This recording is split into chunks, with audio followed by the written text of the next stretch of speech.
Dalam lingkungan kerja, sering dijumpai berbagai potensi bahaya kerja. Misalnya, bahaya tertimpa alat-alat kerja, terpeleset, ataupun terkena cutter yang dapat menyebabkan kecelakaan saat bekerja.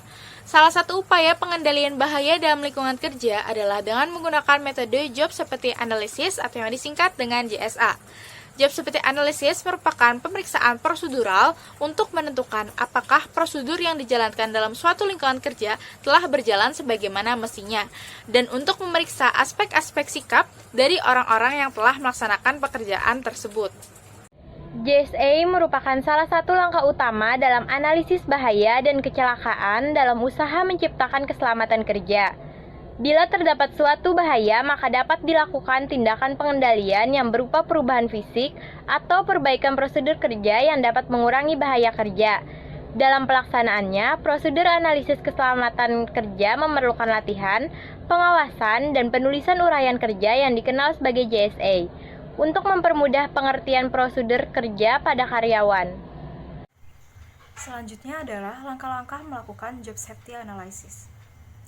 Job safety analysis memiliki 4 langkah utama dalam pengerjaannya, di mana langkah-langkah tersebut saling berkaitan. Langkah yang pertama adalah menentukan pekerjaan yang akan dianalisis. Pekerjaan yang dianggap kritis akan diklasifikasikan tugas-tugasnya, yang mana yang memiliki dampak paling besar. Penentuan pekerjaan ini didasarkan pada frekuensi kecelakaan, kecelakaan yang menyebabkan luka, kecelakaan yang memiliki potensi kerugian yang tinggi, serta pekerjaan baru yang dapat menyebabkan kecelakaan. Selanjutnya adalah menguraikan pekerjaan menjadi langkah-langkah dasar. Dari pekerjaan yang dianggap kritis, dapat dibagi menjadi tahapan kerja yang pada akhirnya dapat digunakan menjadi prosedur kerja. Untuk mengetahui tahapan kerja, diperlukan observasi lapangan guna mengamati secara langsung bagaimana suatu pekerjaan dilakukan. Setelah melakukan observasi tersebut, dilihatlah kembali dan didiskusikan kepada kepala pimpinan yang bersangkutan untuk keperluan evaluasi dan mendapatkan persetujuan tentang apa yang dilakukan dalam pembuatan job safety analysis. Langkah selanjutnya dalam melakukan JSA yang ketiga yaitu mengidentifikasi potensi bahaya pada masing-masing pekerjaan. Identifikasi potensi bahaya merupakan salah satu alat manajemen untuk mengendalikan kerugian dan bersifat proaktif dalam upaya pengendalian bahaya di lingkungan kerja. Identifikasi potensi bahaya ini dimaksudkan untuk mencegah terjadinya insiden dengan melakukan upaya-upaya seperti melakukan pengamatan secara dekat, mengetahui hal-hal yang berhubungan dengan pekerjaan yang akan diamati, melakukan pengamatan yang dilakukan secara berulang, serta melakukan dialog dengan operator yang dinilai berpengalaman dalam pekerjaan yang diamati. Langkah yang keempat yaitu mengendalikan bahaya. Langkah terakhir dalam metode JSA ini mengembangkan prosedur kerja yang aman yang dapat dianjurkan untuk mencegah terjadinya suatu kecelakaan. Solusi yang dapat dikembangkan antara lain yaitu mencari cara lain untuk melakukan pekerjaan yang dianggap kritis, mengubah kondisi fisik yang dapat menimbulkan suatu kecelakaan, menghilangkan bahaya dengan mengganti prosedur kerja yang sudah ada, rutin mengadakan perbaikan atau servis, serta meninjau kembali rancangan pekerjaan yang sudah ada. Manfaat menerapkan job safety analysis bagi perusahaan yaitu sebagai berikut. 1. Dapat menemukan bahaya fisik yang telah ada pada suatu pekerjaan dan sekaligus dapat menentukan metode yang tepat untuk menghilangkan atau mengendalikan kondisi dan tindakan yang dapat membahayakan.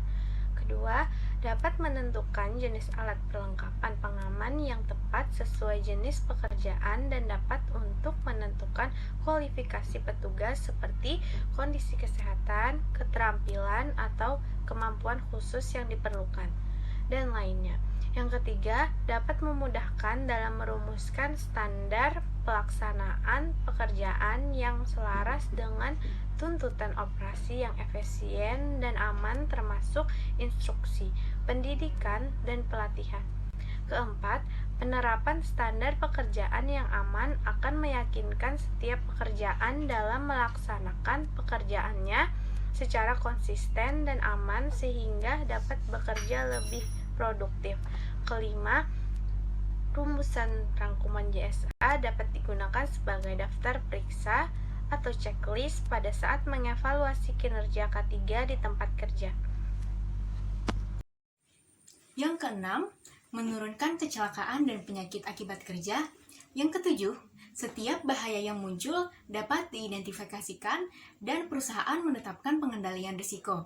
Sehingga, bila penerapannya terkendali, maka hal tersebut dapat menurunkan kecelakaan. Yang kedelapan, JSA dapat membantu penyelidikan kecelakaan. Yang kesembilan, apabila suatu kecelakaan terjadi pada suatu pekerjaan yang telah dianalisis, maka dengan menggunakan hasil analisis tersebut, perusahaan dapat mengetahui penyebab timbulnya kecelakaan, serta menetapkan perbaikan yang diperlukan.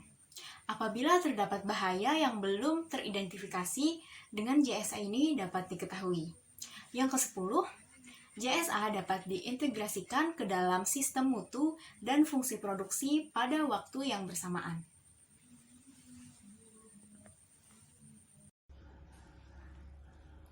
Pabrik pembuatan batako merupakan suatu tempat kerja yang dalam proses kerjanya memproduksi batako. Batako merupakan bahan bangunan yang biasanya digunakan untuk pasangan dinding atau dinding tembok. Jenis batako ada dua golongan, yaitu batako padat dan batako berlubang. Batako dapat disusun 4 kali lebih cepat dan cukup untuk semua penggunaan yang biasanya menggunakan batu bata. Selanjutnya, cara pembuatan batako. Tahapan awal pembuatan batako adalah pencampuran bahan-bahan pasir, semen, dan air dengan penggunaan mixer. Tahapan selanjutnya adalah proses cetak. Pada proses cetak, bahan yang sudah tercampur dari mesin mixer kemudian dikeluarkan dan ditampung. Setelah ditampung, dilanjutkan dengan proses pemindahan bahan yang sudah tercampur ke alat cetak atau pres. Batako yang sudah dicetak dijemur beberapa saat dan dibasahi atau disiram dengan air agar batako tetap dalam keadaan beku. Semua proses ini disusun pada area gudang dan harus menghindari cahaya matahari. Cahaya matahari akan memberikan pengaruh karena dapat mengurangi tingkat kekuatan dari batako. Baik, berdasarkan tahapan pekerjaan yang tadi sudah disebutkan, kami membuat list job safety analisisnya. Baik, dari tahapan pekerjaan yang pertama, yaitu memasukkan batu besar ke mesin penggiling pecah batu, didapatkan potensi bahaya, yaitu yang pertama, terkena percikan batu yang keluar dari mesin penggiling. Dengan faktor risikonya yaitu cedera ringan pada tubuh pekerja apabila terkena percikan batu yang keluar dari mesin gilingan. Dengan matriks risikonya yaitu severity-nya minor, probability-nya possible, dan level risikonya 2. Kemudian kami memberikan saran yaitu menambahkan penutup pada mesin penggiling dan memberikan APD untuk pekerja. Kemudian potensi bahaya di tahap pekerjaan yang pertama, kaki tertusuk atau tergores batu yang tajam. Dengan faktor risikonya yaitu kaki pekerja tertusuk atau tergores batu tajam ketika sedang memasukkan batu ke mesin penggiling. Dengan matriks risikonya yaitu severity-nya minor, probability-nya likely, dan level risikonya 3. Kemudian saran yang kami berikan ialah menggunakan sandal atau sepatu ketika melakukan pekerjaan. Kemudian pada tahap pembuatan batako yang kedua yaitu memasukkan hasil pecahan batu, pasir, semen, dan air ke dalam alat mixer atau molen. Terdapat potensi bahayanya yaitu saat memasukkan hasil pecahan batu, pasir, semen, dan air ke dalam alat tersebut terdapat potensi cedera pada tubuh pekerja. Dengan faktor risikonya yaitu mata pekerja mengalami iritasi karena terkena percikan adonan tersebut. Kemudian matriks risikonya ialah severity-nya minor, probability-nya likely, dan level risikonya 3. Kemudian saran yang kami berikan terhadap proses pembuatan di tahapan tersebut ialah pekerja dapat menggunakan APD seperti kacamata atau face shield dan berhati-hati ketika memasukkan adonan ke dalam alat.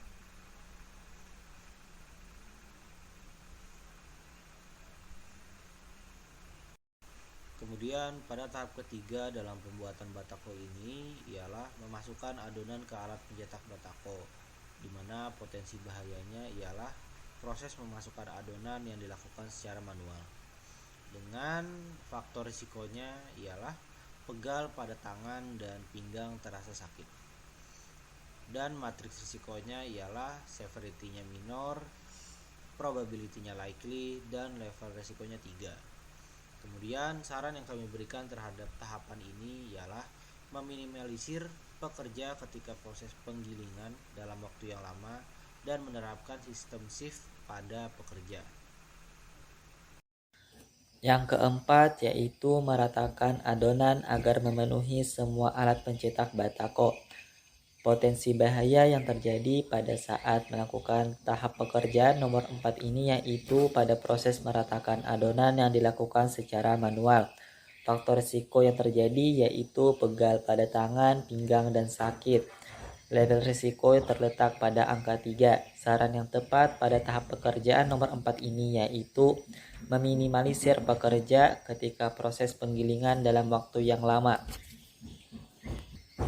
dan menerapkan sistem shift pekerja.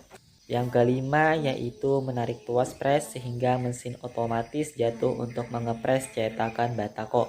Potensi bahaya yang terjadi pada tahap pekerjaan 5 ini yaitu pada saat menarik tuas pres, terdapat potensi tangan pekerja lain terjepit alat.